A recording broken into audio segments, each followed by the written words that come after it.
Hi, everybody. Jeff Gadick here from Leisure Group Travel, and happy to be with you again on another Friday Fam. I've got four special guests with me today. We're going to be going down Route 66 and talking about the heritage of the land of Lincoln. If you would all welcome Samantha Moorehead, Terry Truman, Jody Tailey, and Katie Bennet. Hi, guys. How you doing today? Hi. Good. Great.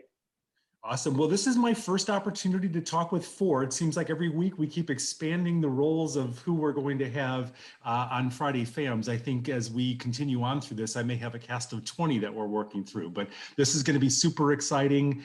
Some of these places I've been to before, those of you that have been on Friday Fams know that I live in Illinois, so I've had an opportunity to see some of these places, but quite honestly, as we were doing research and development for this, a lot of these places I had not been to before. So I'm as excited as you are to see what we've got in store.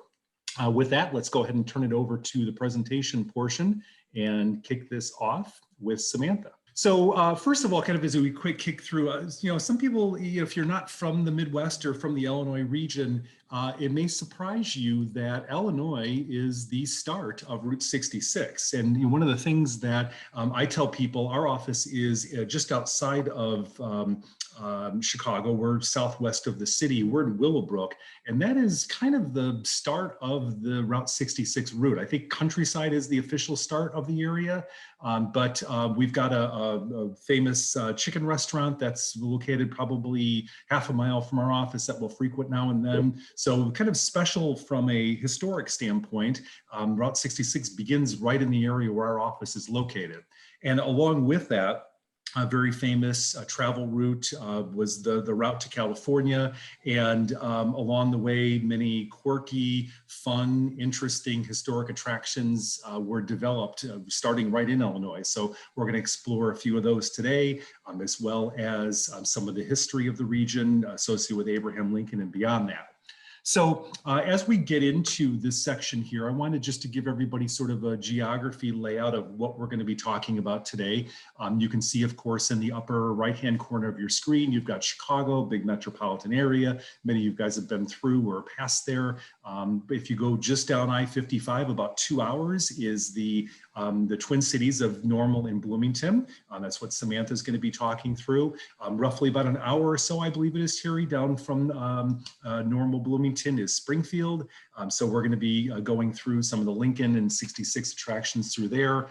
Take a little bit of a diversion down through Crossroads area of Illinois, Effingham, sort of central south region. That's the black arrow on your screen. And then finally, we're going to finish by talking with Katie about all the cool stuff there is to do in the Alton and Great Rivers and Routes region. So that'll give you a little bit of a background of what we're going to be talking about today.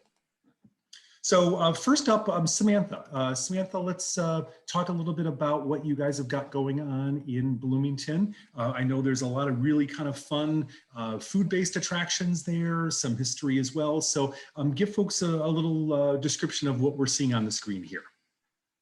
So what you guys are looking at right now is you can see Carl, who is one of our giant statues, considered a muffler man, which is an icon on Route 66. And that's at our Carl's ice cream shop. So it does kind of give like the nostalgic feel. You have ice cream, burgers, regular diner food. And then you're looking at Funk's Grove Pure Maple Syrup. So in Funk's Grove, they have the Pure Maple Syrup Farm. They have the Prairie Home and Gem and Mineral Museum, Sugar Grove Nature Center. But the maple syrup is kind of what they're known for right on Route 66. And then beer nuts. We are the only place that beer nuts is made. So you can order beer nuts, get beer nuts at a store, but we're the actually the only place that they are manufactured. And you can stop in their shop and do a quick tour and sample all the nuts that they make. Nice. Okay. And that tour is available 7 days a week, 5 days a week. What's the typical process and how long does it take?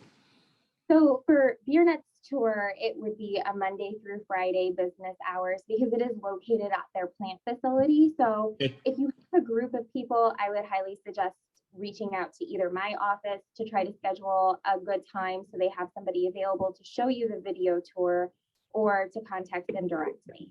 Okay. And then as far as Funk's Grove is concerned, do they do any sort of experimental behind the scenes or see how it's made, processed, or is that more of a sort of a retail operation? No, so they actually do a full-on maple syrup experience tour. You can get that tour scheduled. It's best when it's in season. So I would say right around like end of February, beginning of March is the best time to get the full experience where you can actually go out, see the trees that are tapped, see the process of, the sap draining in the buckets and then emptying the buckets. And they'll take you into what's called their sugar shack, where then they will show you the whole evaporation process of how it's broken down and the syrup being made. Oh, very awesome. Very awesome. All right, so you guys certainly are not without Route 66 heritage, and a few of the other things that we're looking at on the screen here, the historical sort of landmark here. What are we looking at over on the top right-hand corner, and then maybe kind of work our way over to the left? Okay. Top right-hand corner. So I believe Towanda, Lexington, Historic Route 66 is one of our smaller communities, and out there you can get memory lane. So we've got tons of the Burma shave signs, and then there's the geographical journey, which is a 1.6 mile that you can walk, and along that mile they'll have little kiosks that are designated for each state along Route 66 that have information on them about the state and what their Route 66 significance is. In the middle, you are looking at our Cruisin' with Lincoln on 66 Visitor Center, which is in the ground floor of the McLean County Museum of History. So the Visitor Center is free and open to the public, and it features our two main attractions, which are Abraham Lincoln and Route 66. So in there, you can walk through the different kiosks, and it gives all the history of Route 66 in the McLean County area, and also all the significance of Abraham Lincoln through McLean County as well. And then there's a gift shop, great souvenirs. You can get Steak and Shake chili there, because we are the location where the very first Steak and Shake was. So we're huge on steak. And also, if you want to pick up some Funk's Grove pure maple syrup or beer nuts, it's in there too. Okay, and then what about Sprague's? Okay, so Sprague's Super Service is the only Tudor revival service station left on 66, and it is operated as also a gift shop called Ryburn Place. So Terry Ryburn, who is in the Hall of Fame, she kind of has put together a very cute, nice gift shop for tourists, and she's very informational on Route 66. So she loves to kind of give everybody a huge history lesson and talk to them about everything that she knows. And it's a great photo op as well. Yeah, very pretty background there. And in the historic cars, is that sort of a mainstay of what you see at Sprague's, or was that specific to the photo shoot? So that right there is, we have a couple smaller classic car clubs in Bloomington Normal that choose to do cruise-ins on specific weekends. And at that particular weekend, they chose to go over to Ryburn Place, Sprague Super Service, and kind of stop. It really helps get traction with visitors. But yes, so normally all those cars are not there. So if you had a classic car, or you're with a group and you wanted to pull up there and get your car pictured in front of the service station, you absolutely could. Cool. Okay. And one of the things that I was impressed about in just doing some research, a lot of unique history there.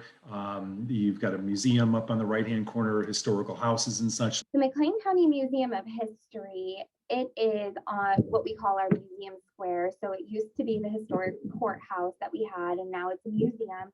It's a gorgeous facility with a beautiful rotunda in the middle.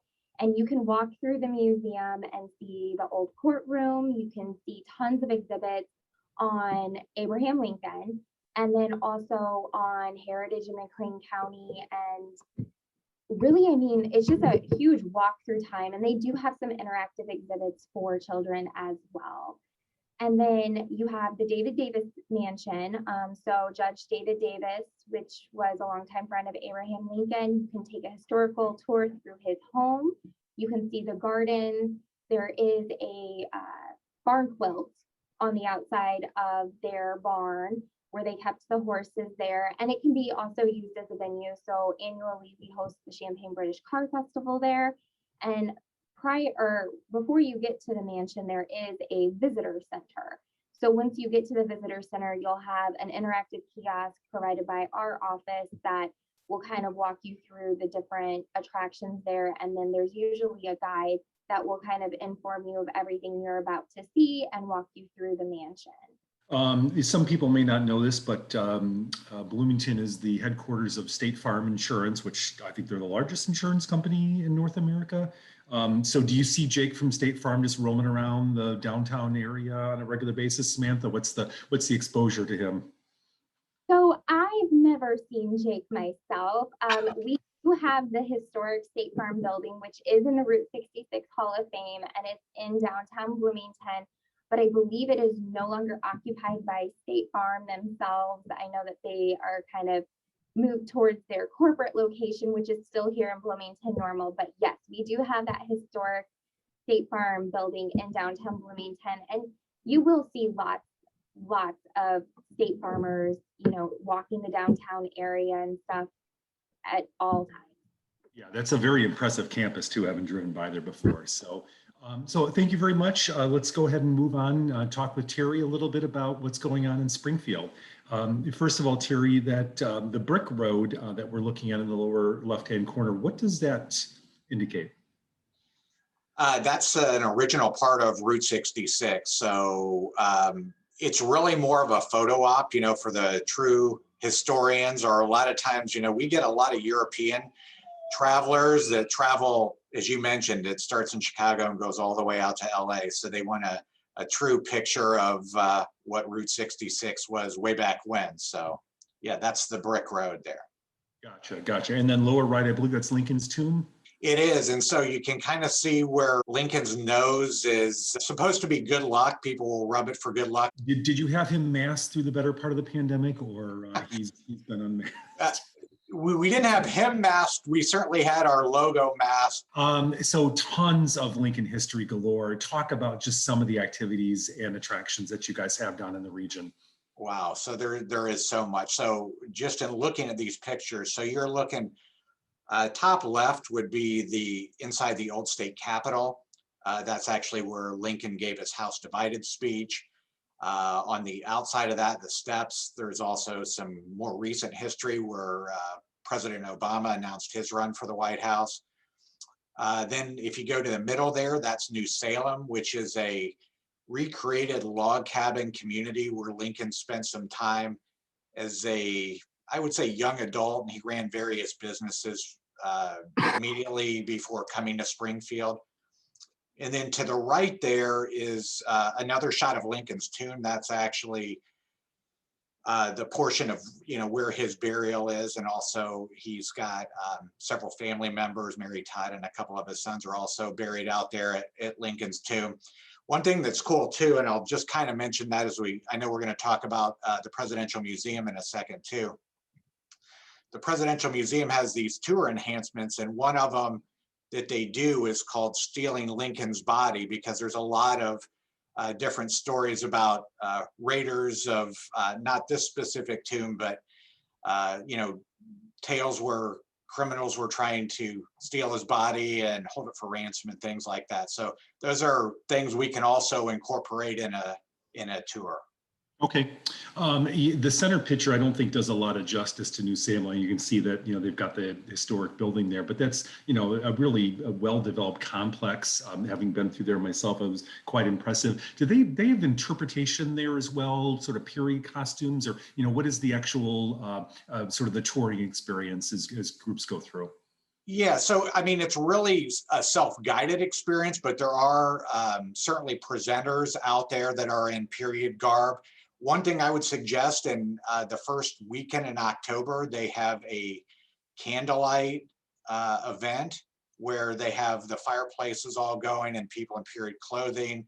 And it's a great way to see New Salem if you're down here in that region at that time, or you are looking to do something in the fall. I would highly recommend incorporating that in a tour. Okay, and that's just a little north of Springfield proper, if I recall. It is. It's about 20 minutes outside of Springfield. So yeah, very easy trip from any of the hotels. So continuing along the Lincoln Trail here, we've got his home in the upper left-hand corner. You gave me a little bit of unique history yesterday when we talked about this. Yeah, so that is the only home that Abraham Lincoln ever owned. Park rangers, it's a federal site, so National Park Rangers actually give the tour through the home. But it really is a whole neighborhood, and there is a visitor center for the Lincoln home neighborhood where they have like a short film and things like that. But people are welcome to walk through the neighborhood, go into the various homes. There's placards, things like that. There's a lot of interesting history in regards to kind of the neighbors' experiences with the Lincolns, and the kids were pretty wild and things like that. So it's something you probably typically would not hear in a or would read in a history book. So it's a great reason to come and actually see it for yourself. Okay. And that's fully accessible at this point, or is it some sort of a time ticket that they're operating off of? Yeah, so right now the home and the visitor center and Lincoln's home neighborhood are not open to go inside, and really none of the buildings are. We don't exactly know when that is going to take place, although I would think sooner than later. I will say one thing that we've done, because we work with a number of Lincoln presenters, we have set up a Lincoln presenter where they will meet with the tour group and kind of walk around, and you know, the presenter will tell a lot of Lincoln stories, things along those lines. So yeah, Okay. it's kind of another cool way to see it. We actually have a tour group doing that today. Thanks. And then what can you tell us about the Abraham Lincoln Presidential Library Museum? Wow, so much. So the Abraham Lincoln's the most written about president. So this, to me, when I'm scheduling a tour, I always say this is kind of where I would always envision starting, because this gives such a great overview of just Lincoln, his whole past, how he interacted with, you know, everything that was going on at the time. But as I kind of touched on a little bit, another way to see it and add to it, even if you've been to the Presidential Museum, they do have these tour enhancements. Um, One that they have is beyond the performance at Ghost in the Library, which Ghost in the Library, it's a holographic performance where there's an actor. It was actually something that was helped developed by the folks at Disney. But the behind the scenes event allows your group to talk to the show manager and actor, and you know, get a little behind the scenes look, which is cool. I think people always like that kind of a thing. The performance in and of itself is great. I've seen it, I don't know, it seems like a million times, and I never really get tired of it. So, but you can also do lunches out there. A lot of times they do something called Tales from the Vault, where they have a historian bring up an artifact that's not on display. They'll give a little 20 to 30-minute talk about the artifact. Your group can have lunch, and they one thing that's very popular is they have a horseshoe bar, and the horseshoe is a kind of Springfield's culinary claim to fame. So I love it. I certainly partake every once in a while. Yeah, absolutely. You can't have too much of that though. But one thing I can certainly add to this is it's a beautiful building, right? You know, downtown-ish area, Springfield, but just, you know, beautiful setting and wonderful architecture as well. So they just did a great job in the composition of the complex there. You know, they have their typical exhibits, but they also do you know, special exhibits every year or so. So right now they have something called the State of Sound, which focuses on Illinois' musical history. Oh, okay. Okay, cool. So, you know, obviously tons of Lincoln heritage there, but some of the other attractions that you guys have that are sort of Route 66 themed in the area. Yeah, so we mentioned the Brick Road, but there's a place that's relatively new. It's called Motorheads Route 66 Bar, Grill, and Museum. So as the name indicates, it's a Route 66 museum, but really the whole restaurant per se is Route 66 / Springfield history, and it's got the signage, old cars, things like that. That's constantly something that's developing. Actually, last year they put up the largest Route 66 shield that's on Route 66. It was, I guess, endorsed by the Guinness Book of World Records. So a nice kind of cool photo op there. There, of course, are many businesses that are long-standing on Route 66. Cozy Dog Drive-In, which is, if you've ever seen the corn dog on the stick, that's where that developed in the late 40s. And so with all these businesses that are long-standing, we've created a program actually called the Living Legends of Route 66. And it's an opportunity for tour groups. Of course, it's a lot of just the typical tourists to go to these places, and they can meet the ownership, hear some of the stories of kind of the stories behind the actual businesses. And, you know, it takes a lot of the folks back to maybe when they were traveling along Route 66 for vacations or things like that when they were kids. So a cool experience, and we're happy to work with any group to make that happen. Yeah, I really like that, to be able to add that personal element. You know, obviously we know with interstate highways, Route 66 for many years was sort of the forgotten road, as long as many of these other routes, but being able to bring it back through the interpretation of those, you know, that either lived it or maybe their parents or their grandparents were, you know, a big part of the attractions that were there, that just adds a unique element that you don't often see. So really kudos on that. Well, and as we're getting closer and closer to the centennial here in 2026, you know, Route 66 really is becoming more popular. We certainly are working on a number of things to even enhance those offerings as we go forward. Awesome. Awesome. Well, thank you, Terry. All right, well, let's move on to Effingham. Jody, I wanted to talk to you. You know, first of all, I've got a couple views of this cross just because it's so spectacular and amazing for visitors coming through. You know, give a little history background of what we're talking about here. Yeah, absolutely. So a lot of people, Effingham is synonymous with the cross at the crossroads. You'll just see it if you're coming on either I-57 or 70, which you can get to Effingham through either one of those, which makes us so popular. But this is a 198-foot cross. And it's always a big hit for groups to go out there and check it out. It's a great photo op. It's got a lot of really great stuff there. Actually, it has a visitor center on site that just opened back up. So we're super excited about that. There's like a little media room that kind of gives you a whole background of the cross. You can learn the history behind it. There's just a lot of information on it. And then out there at the cross itself, they have like the 10 Commandments, and just a couple of other like little neat statues and stuff like that out there. It's non-denominational, and we really just encourage, you know, groups to go out there and check it out because it really is an engineering wonder to see it. Yeah, very, very, very interesting photo op. Now, this is off of I-70, I believe it is? It is, yeah. It's Okay. off of I-70 and so if you're traveling on I-70 coming into Effingham, you'll see it, but just right off of I-57 too, so you can get to it from either place. But everywhere in Effingham, you can basically get to within 5 to 10 minutes, which is really nice for groups to come. So yeah, it's just a short jog right off of the interstate, super easy to get to.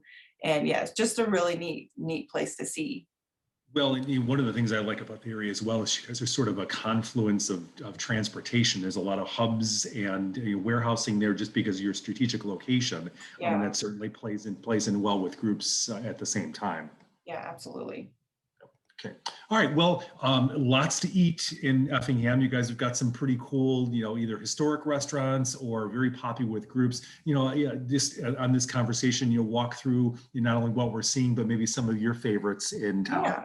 Yeah. So yeah, we have, we also kind of think of ourselves as a culinary destination, places that if you're a foodie, you really want to come here to Effingham. Probably our most popular place is Firefly Grill. It's American fresh cuisine. We really say it's a culinary destination. We have people all over the United States that plan their road trips around stopping at Firefly Grill. But it's eco-friendly. They get most of the vegetables and the herbs right there in their own garden. They locally source their meats. They fly in fresh fish from East Coast, stuff like that. So it's just the real deal as far as food is concerned. They also have, they'll give you, as like a group, they can give you a tour of their gardens. They also will bring in the owners and they can do just kind of give you the overall firefight experience, give you the history of it. The head chef will also do like a food demonstration if you wanted to do something like that. But they just have the menu changes all the time. It's seasonal, but they have, you know, the best wood fire pizzas, steaks. I love the fish tacos, really just something for everyone. And we can customize the menu too, which is really nice. And, you know, if you have a price point, they'll really try to work with you on those price points. So that's probably one of the group favorites, and just a favorite just in general when you're in Effingham. On the other side of it, I would say Newark Steakhouse is a super favorite for groups and just people in the community too. I think it's been voted like best hometown restaurant for 40 years running or something like that. It's like, you know, your mom's home cooking, fried chicken, mashed potatoes, stuff like that. They have excellent price points, and they're super accommodating too with groups. You know, we can reserve a back room or something like that, and that's probably, those two are probably the most popular restaurants that we have here, especially for groups. So we have a lot of just really cool stuff in our downtown area. We have a microbrewery that is great to work with. We have a Joe's Pizza and Pasta that's great to work with stuff like that. So yeah, we love when people come to Effingham to eat. Great place to stop and eat, absolutely. Yeah.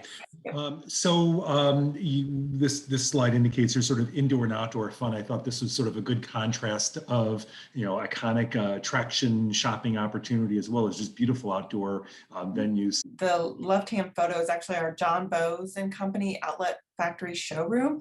Again, if you're a foodie, you want to stop here. I don't know if anyone watches Food Network, any of those cooking shows, but John Bowes they're the butcher blocks and cutting boards that all the celebrities and celebrity chefs use. They're actually made in Effingham. And John Bowes is our oldest industry. I think they're probably around 240 years old at this point. The shopping there is actually, you can get cutting boards, butcher blocks, you know, knives, and anything, basically anything for your kitchen. Honestly, you can get there for like just a super good deal. If you're a foodie, it's a must stop here in Effingham. What about on the right? So this is Lake Sarah. Lake Sarah is just 5 minutes outside of Effingham. It's a beautiful place. We have some great restaurants out at Lake Sarah. We've got a little beach.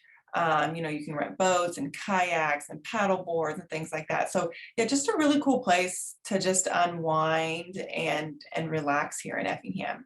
Nice. And one of, I would imagine, a few different outdoor venues you guys have in the area. Yeah, absolutely. Mm-hmm. Cool. All right. Well, you talked about downtown and I wanted to bring the street art in here. And there's a photo of downtown Effingham, some microbreweries and different restaurants and such. What's the story behind some of the street art that we're looking at in the statues?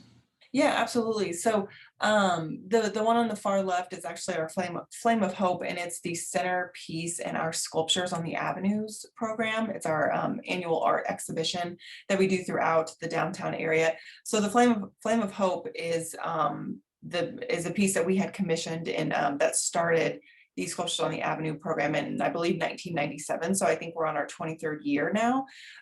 So that one obviously stays, but each year then we basically get 20 to 30 pieces that we put out along the avenues of our downtown area.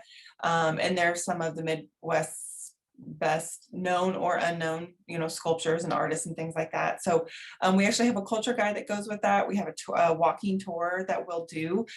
You can do, you know, we can drive it or we can walk it depending upon what the group wants to do, but we'll give the tour. We do have the culture guides, the books that will give you information on the artists, on the pieces themselves, but we have some really, really cool pieces that we get every single year. And it's fun to be able to, we actually have a group, it's a class that we're giving a sculpture tour to on Friday, this next Friday, I guess. But yeah, it's a really cool thing. Effingham prides itself on being art friendly. We have a performance center here, which is another great asset in the area. We have a lot of live music and stuff like that. So arts are just really important to us here. And it's one of those things that just makes the city super unique. And then the downtown area in general is just a really cool place. Jefferson Avenue, which is what you're looking at here, is probably our main downtown street. We also have an old courthouse in the downtown. It's a museum now, so it's a really small museum, but another place that a group can go to and check out. But our downtown is full of a lot of boutiques, really cool. You can kind of see on that picture, Gopher's Grill is a bar and grill, and it has a bunch of places to do like games and stuff to play upstairs. We have the microbrewery downtown. We have a America's Groove record store, which is just like a really cool vintage record store. So one of those things too, if people are interested in just getting out and walking around, it's definitely worth the time to stop, and whether we're walking it for the sculptures or, you know, just kind of checking out what we all have down there, it's definitely something that we recommend for groups. Do you have hotels located downtown, or are they more like interstate access? What's the location? Yeah, so we have 17 hotels here in Effingham. Nice and convenient. So I love the street art there. Thank you for the update. You're really informative and just a nice hidden jewel in Illinois. So super appreciated. Thank you. All right. So last, of course, but not least, Katie, how are you doing today? Let's talk about great rivers and routes. And this bridge here, just beautiful background scenery here. Is this pedestrian only? It is pedestrian only. So that's the Chain of Rocks Bridge. So that's where Route 66 crosses from Illinois to the Missouri side. That has been turned into a pedestrian only. So it's a great opportunity to walk across the Mississippi River. It's about 1.5 miles, and it's a unique bridge because it does have a bend about 3/4 of the way down, which is a unique bridge design. Well, we've been on this Route 66 theme, and of course that doesn't end as we get into the Great Rivers and Routes region. Let's talk about some of the activities and attractions you guys have down there in addition to the bridge.